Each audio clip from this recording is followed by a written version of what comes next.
ঐতিহ্যবাহী জল্পেশ মন্দিরে পুজো দিলেন ত্রিপুরার প্রাক্তন মুখ্যমন্ত্রী তথা বিজেপি সাংসদ বিপ্লব কুমার দেব। সোমবার তিনি আসেন জল্পেশ মন্দিরে। এদিন তার সঙ্গে ছিলেন জলপাইগুড়ি সাংসদ ডাক্তার জয়ন্ত কুমার রায়, জেলা বিজেপি সভাপতি শ্যামল রায় সহ অন্যান্য বিজেপি নেতা কর্মীরা। জল্পেশ মন্দিরে পুজো দেওয়ার পর সাংবাদিকদের মুখোমুখি হয়ে বিপ্লব কুমার দেব বলেন, ছোটবেলায় বাবার কাছ থেকে শুনেছিলাম বাংলা আজকে যা ভাবে একদিন পর গোটা ভারত ভাববে, কিন্তু আজকে আমরা পিছিয়ে যাচ্ছি কি কারণে জানতে হবে এবং তা দূর করতে হবে।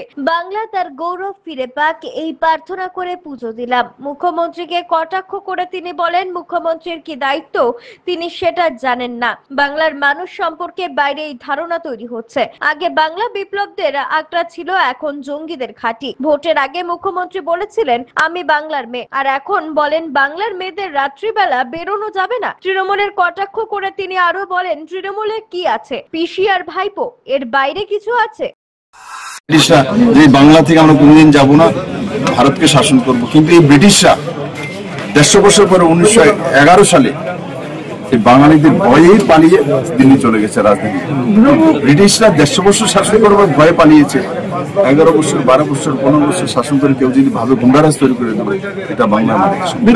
তৃণমূলের কোনো কিছু নেই, দুইজনই আছে, পিসি আর ভাইপো, এটাই তৃণমূল। এর বাইরে কি আছে? এর বাইরে কোনো কিছু আছে?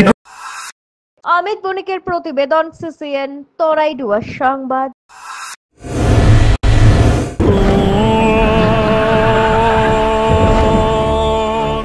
ঘর জল প্রতিরোধী সিমেন্ট দিয়ে না বানালে ঝরবে চোখের জল। জল ঢুকলে কনক্রিট দুর্বল হয়ে যায়। স্টার ওয়েদার শিল্ড সিমেন্ট খারাপ আবহাওয়াতে ঘর ওয়েদার প্রুফ বানায়। স্টার ওয়েদার শিল্ড, জল প্রতিরোধী সিমেন্ট, ওয়েদার প্রুফ ঘর।